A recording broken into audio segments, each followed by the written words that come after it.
খুব ভালোই বড় এটা এটা বল সুন্দরী বড়ই এটা যারা খাবেন তারা মনে করেন যে একদিন খাইলে পরে পরে আবার মনে যাবো খাবার নিকা এটা খাইয়ে দেবেন আজকে পরে আবার নিয়ে দেখবেন অন্য জায়গায় থেকে তো এই বড়িটা কিরম এটাই ভালো না অন্য জায়গার বড়িটাই ভালো আগে পাহাড়ের বড়ি মনে করেন যে অন্য জায়গার বড়িছে সবচেয়ে বড়ই মনে করেন এটা ভালো আমি যে কোনো জায়গায় থেকে বাইরে থেকে মনে করেন লুকাই এন থেকে বড়ি নিয়ে যায় আর টাঙ্গার দিকে হ্যাঁ ফাঁকের দিকে যারা কয় না বড়িটা খাইয়া যারা একটা খায় না তারা কয় বড়িটা খুব ভালো এটা সুন্দর বড়ি তো আমি প্রতিদিন 2-3 হাজার টাকা করে মনে করেন যে 4-5 হাজার টাকা করে বেচা কিনি করা হয় আবার 2-3 মন করে বড়ি বেশি যারা একবার খায় তারা মনে করেন আবার না এটা বড়ি ভালো আছে এই বড়িটা আবার আর 2-3 কেজির দিন এবার করে করে মনে করেন যে ব্যস্ত দেখ কোনো গায়ে গালা দিলে কয় না যায় এটা খারাপ বড়ি এটা খাওয়ান যায় না সবাই ভালোই কয় তাতে আঙ্গ বড়ি আলা দিলে আঙ্গ খুব মনে করেন যে ফলন মানে ভালোই দিচ্ছে আল্লাহ বেচা কিনে ভালোই হয় যারা খায় কাস্টমারে মনে করেন যে ভালোই কয় হ্যাঁ কাস্টমারে খুশি আমরা বেশি করে বিক্রি করে মনে করেন যে শান্তি পাই বাজার নিলে পরে না সব বড়ির আগে মনে করেন আঙ্গুর শেষ হয়ে যায় হ্যাঁ মানুষে বয়ে থাকি মনে মতো বয়ে থাকে খাওয়াই মানুষের খাইয়ে দিয়ে তারা বলে যে না বড়িটা খুব ভালো তারপরে কালকেও তো গেছে কাল গত 8 দিন মনে করেন যে বড়ি বেচছি আমি 1 ঘন্টার মধ্যে বড়ি বেচছি 2 মণ তো আপনারা যদি চাষ করুন করাবেন মনে করেন যে এইভাবে করে রাখবো দেখাই না যে আবার তারা কি করছে এবার চাষ করে রাখবো বড়ি খাইতে ভালো আছে মনে করেন যে যে লোকে খায় হ্যাঁ খায় ভালো আছে।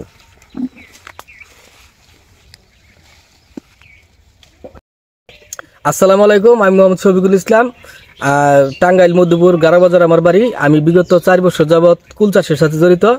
আমি বিভিন্ন প্রকারের কুল চাষ করি, তার মধ্যে আপনার টক কুল, থাই কুল, কাশ্মীরি, বল সুন্দরী সব জাতের কুলই আমার বাগানে আছে, কিন্তু আমার কাছে সেরা জাত মনে হয়েছে বল সুন্দরী।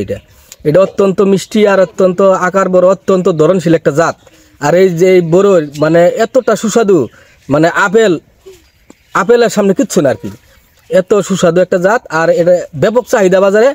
আমি এখন পর্যন্ত কুল দিয়া সারতে পারতেছি না বাগান থেকে, আর এত চাহিদা এই কুলটার, হ্যাঁ মানে আমি আপনার বইলা বুঝাইতে পারবো না। অন্যান্য কুল মনে করেন যে ওই এতটা সুস্বাদু না আর এত ধরেও না, এই কুলটা মানে এত একটা ধরে আর মানে এত একটা সাইজ ভালো হয়, মানে অত্যন্ত ভালো একটা জাত। কত কেজি বিক্রি করতেছেন? এই কুলটা আমি বিক্রি করতেছেন 80 টাকা, এখন 80 টাকা, আগে আরও বেশি বিক্রি করছি। আর এই কুলটা চাষ করে আমি খুবই লাভবান, হ্যাঁ অত্যন্ত লাভবান। এবছর আমার 4 বছর আমার কুল চাষের বয়স। এই গাছগুলো এখন পুরান হয়ে গেছে, 4 বছর বয়স। এখন এগুলাকে এবছর কাটিয়া আমি আবার নিজেই সুন্দর গাছ যেগুলা অত্যন্ত কালারফুল এবং ফলনশীল জাত, সেই জাতগুলা থেকে আমি নিজেই মানে কলম করিয়া হ্যাঁ আবার নতুন করে করবো ইনশাল্লাহ, এটা চিন্তা ভাবনা করছি। আমি কুল চাষটা আমার কাছে অত্যন্ত ভালো লাগে, এটা আমি নিজে করি এবং অন্যকে উদ্বুদ্ধ করি যেন সবাই যাতে কিছু কিছু কুল চাষ করে। তো একটা বিষয় আমি আপনার কাছে জানতে চাই, সেটা হলো যে আমাদের টাঙ্গাইলের কৃষকরা বিশেষ করে এই কুল বা বড়ই একবার চাষ করে দ্বিতীয়বার তারা এটা চাষ করে নাই। তো আপনি এটা প্রতি বছর বারবার শুধু এই বড়ই চাষ করেন, তো এখানে বিষয় কি? আমাদের এই মধ্যপুর অঞ্চলের কৃষকরা আনারস, কলা এইসব চাষ করে অভ্যস্ত। এরা আসলে বেশি ঝামেলার ফসল এরা করতে চায় না। আর এই কুল চাষটা শিডিউল অনুযায়ী পরিচর্যা করতে হয়, একটু ঝামেলা বেশি। কুলটা যখন পরিপক্ক হয়েছে তখন নেট দিতে হয়, পোহরা লাগাইতে, এইসব এরা হয়তো করতে অভ্যস্ত না। কিন্তু আমার এই চাষটা করতে ভালোই লাগে, আমি এই চাষটা করি, আমার কাছে খুব ভালো লাগে। মানে এই কুল চাষটা করতে গেলে আপনার চতুর্দিক দিয়ে নেট দিয়ে বেড়া দিতে হয়, চতুর্দিক দিয়ে বাদুর বা পাখি থেকে রক্ষা করার জন্য একটা কুল আর কি থাকবে, পাহারাও দিতে হয় অবশ্যই পাহারা, এবং শিডিউল অনুযায়ী বিভিন্ন কীটনাশক মেডিসিন স্প্রে করতে হয়। তো যার জন্য এটার মধ্যে সবসময় লাগিয়ে থাকতে হয়। আর আনারস এবং কলা এগুলা দেখা গেল যে আপনার একবার লাগাইলো বছরে 2-1 বার সার বা বিষ বা কেমিক্যাল যাই কিছু করার লোক করলো, তো তার অন্যান্য সময় আপনার ওই দেখা গেল যে আপনার শুয়া বৈশা সময় কাটাই দিল। মানে এই কুল চাষটা অলস প্রকৃতি মানুষের জন্য না। না না না, অবশ্যই এটার মানে চাষটা জানার ব্যাপার, মানে চাষটা মানে বোঝার একটা বিষয় আছে। হ্যাঁ, এটা করলে যে সব হলো এরকম না। না রস কলা এরকম এগুলো তো মনে করেন যে বললেই মনে করি সবাই পারে, কিন্তু কুল চাষটা হয়তো মনে করেন যে একটু মানে এটা একটু পরিচর্যা একটু বেশি, হ্যাঁ আর শিডিউল অনুযায়ী করতে হয়, মানে স্টেপ বাই স্টেপ। যার ধরুন ঝামেলা মনে করে হয়তো অনেকেই করে না, আমি আরও করার নিয়ত আছে ইনশাল্লাহ, আরও করি। আপনি এখানে মোট কতগুলো বড়ই গাছ লাগাইছেন? আমি এখানে প্রথম অবস্থায় বড়ই গাছ লাগাইছিলাম 1000।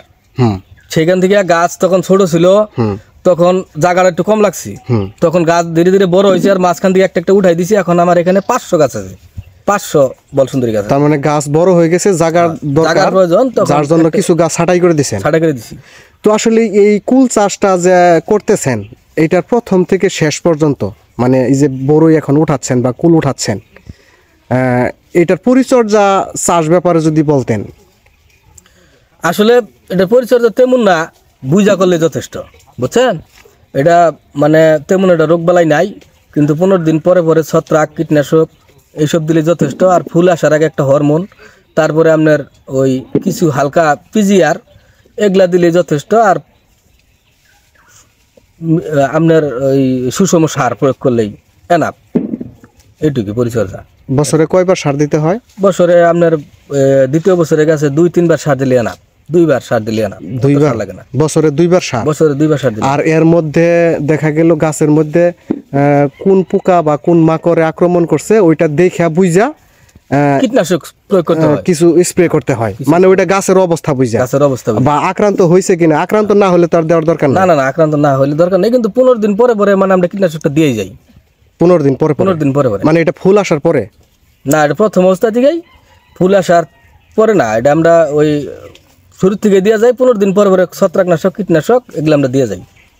আচ্ছা, মানে এখন বড় শেষ হয়ে যাবে, বড় শেষ হয়ে গেলে আবার নতুন করে যখন পাতা গজাবে তখন থেকেই আপনার পরিচর্যা শুরু? তখন থেকেই। যখন ফুল হয় তখন কি দেন? তখন যখন ফুল হয়, ফুলের মধ্যে কোনো স্প্রে নাই। আচ্ছা, একদম স্টপ, কোনো স্প্রে দেওয়া যাবে না। মানে পরাগানের সময় যে 1-1.5 মাস থাকে, ওই 1-1.5 মাস মানে কিচ্ছু দেওয়া যাবে না বাগানে, কোনো প্রকার সকল প্রকার স্প্রে নিষেধ। যখন ফুলটা মানে বড়িটা আপনার মার্বেল সাইজ হবো, মটর দানা, মুসুর দানা এরকম হবো, তখন আপনি একটা হালকা একটা পিজিআর, বোরন, জিঙ্ক এইসব ছত্রাক, হালকা বিষ কীটনাশক স্প্রে করতে হয়। তারপরে আপনার ওই শিডিউল অনুযায়ী 15 দিন পরে পরে স্প্রে দিলেই আর কোনো রোগবালাই হবে না, আর বড়ির কালারটা সুন্দর হবো। এইটুকুই পরিচর্যা, এর বাইরে অত বেশি পরিচর্যা লাগে না। আচ্ছা, তো হারভেস্ট করা পর্যন্ত কয়বার এই স্প্রে করেন?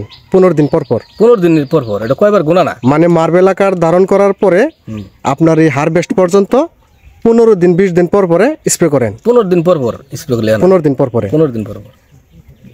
আচ্ছা, এই মানে এই বিভিন্ন পাখি, বাদুর এগুলা কি অত্যাচার করে না? ব্যাপক অত্যাচার, জাল দেওয়ার পরেও মানে এরপরেও মানে অনেক অত্যাচার। মানে কুলটা তো অত্যন্ত মিষ্টি, হ্যাঁ, মানে এটুক টুকটাক এটুক মানে পাখির হক, পাখি খাবই, এটা নিয়ে পাখি খাইয়া আপনার এক গাছের কুলো মনে শেষ করতে পারবো না, যে ধরে আর কি। তো জাল দিছি, এখন মোটামুটি নিরাপদ বোধ করতেছি। পাখির অত্যাচার থেকে আমি অনেকটাই মনে করেন যে এখন মানে এক কথায় জাল ছাড়া কোনোভাবে রাখা না, জাল ছাড়া আপনার জন্য একটা কুলো থাকবো না গাছে, একটাও না, সম্ভব না, এটা রাখা সম্ভব না।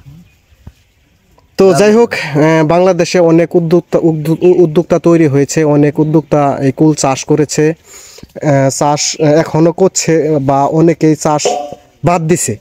তো এখন আবার নতুন করে যারা উদ্যোক্তা হতে চায়, তাদের উদ্দেশ্যে কিছু বলবেন কিনা? না, এটা ভালোই, চাষটা আমার কাছে খারাপ লাগে নাই। আমি মনে করি যে না, বাংলাদেশে প্রতি ঘরে ঘরে একজন করে ফল চাষি উদ্যোক্তা হোক। বাংলাদেশের ফল মানে ফল চাষের জন্য যেন বাংলাদেশে কোনো ঘাটতি না থাকে। বাংলাদেশ মাটিতে সব ধরনের ফলই হয়, 6 ঋতুর দেশ। এই দেশের যে কোনো ফল চাষ হলে ওই ফলটার গুণগত মান ভালো হয়। কুলটা আমাদের মাটিতে এত সুন্দর হয়, মানে এত মিষ্টতা, মানে আমি এক কথা বললাম, যে জায়গায় কুল চাষ হইতে, চাষের জন্ম ওই জায়গার মানুষ আমার এই জায়গায় কুল নিয়ে যায়। ঠিক আছে, আমাদের এই টাঙ্গাইলের পাহাড়ি এই অঞ্চলে বিশেষ করে যারা পেয়ারা চাষ করে, অন্যান্য জেলার পেয়ারাগুলো একটু পাঞ্চে হয়, স্বাদ হয় না, মিষ্টতা নাই। কিন্তু আমাদের ওই এলাকার পেয়ারা দেখা যাইতেছে আপনার যদি 20 টাকা কেজি বিক্রি হয়, আমাদের এই অঞ্চলের পেয়ারা আপনার 40 টাকা কেজিতে বিক্রি হয়। তো এটা আমি মানে বিষয়টা বুঝতে পারি না, পরে জিজ্ঞাসি যে বিষয় কি। তো পরে আমাকে বিষয়টা খুইলা মানে বুঝাইয়া বললো যে আমাদের এই এলাকার পেয়ারাটা অনেক সুস্বাদু হয়, মিষ্টি হয়, যার জন্য দামের দিক দিয়েও ডাবল। তো আমাদের এলাকায় শুধু পেয়ারা না, যে কোনো ফসল চাষ হইলে পরে সেটার মিষ্টতা বেশি থাকে। এখন কুলটাও তো আমি ডাবল দামে বিক্রি করতেছি, মানে এলাঙ্গা থেকে যে কুল আনতেছে ওরা 60 টাকা বিক্রি করতেছে, আর আমি এটা পাইকারি এখান থেকে 80 টাকা দিয়ে ছাড়তে পারতেছি না। এটা আমার মুখের কথা না, যে এই বাগানের কুল খাইছি, হ্যাঁ আপনি তার কাছে শুনবেন যে এত সুন্দর কুল বাংলাদেশে আর কোনো জায়গায় খাইছে নাকি, এটা কেউ বলতে পারবো না। আপনি মানে এই যারা এই যে কুল নিতেছে এদের কাছে জিজ্ঞান, আর ওই যে দেখেন আমি যে খুচরা বাইকের কি পরিমাণ আসছে, দিয়ে ছাড়তে পারতেছি না, বিদেশ অমুক তমুক জায়গায় মানে বিরক্ত হয়ে যায় এটা পরিস্থিতি। এত মিষ্টতা কুলে, মানে পাহাড়ের মাটিতে যত সুন্দর, এত সুন্দর কুল হয়, হ্যাঁ এটার অন্য কোনো জায়গায় আমার মনে হয় সম্ভব না। এটা অত্যন্ত মানে ভালো একটা ফসল পাহাড়ের জন্য আমি মনে করি। এটা সবাই চাষ করুক, এটা চাষ করলে পরে হ্যাঁ এটা কুল এই সিজনে অন্যান্য কোনো ফল থাকে না, হ্যাঁ এই সময় মানে এই ফুলটাই থাকে ফল হিসাবে। আর বাংলাদেশে বিদেশি ফলের যে বাজার, হ্যাঁ অত্যন্ত বেশি। আমি মনে করি যে না, বিদেশি ফলের দিকে মানুষ না জিজ্ঞাসা, যদি দেশি ফল যদি কেউ চাষ করে, হ্যাঁ তাহলে মানুষের হয়তো ফলের যে ঘাটতিটা ও মানে খুব সহজে পূরণ করা সম্ভব। আমি মনে করি যে সবারই না করলেও মানে ও কিছু কিছু উদ্যোক্তা যদি এই কুল চাষের দিকে যায়, হ্যাঁ তো অবশ্যই আমাদের ফলের চাহিদাটা কিছুটা হলেও পূরণ হবে। তা আমি কুল চাষের সাথে আছি, ইনশাল্লাহ থাকবো, দোয়া করবেন। আমি কুল চাষ ইনশাল্লাহ আমি করতে আমার ভালো লাগে, আমি এটা করবো ইনশাল্লাহ, সামনের বছরে করবো। আচ্ছা, ধন্যবাদ আপনাকে মূল্যবান সময় দেওয়ার জন্য।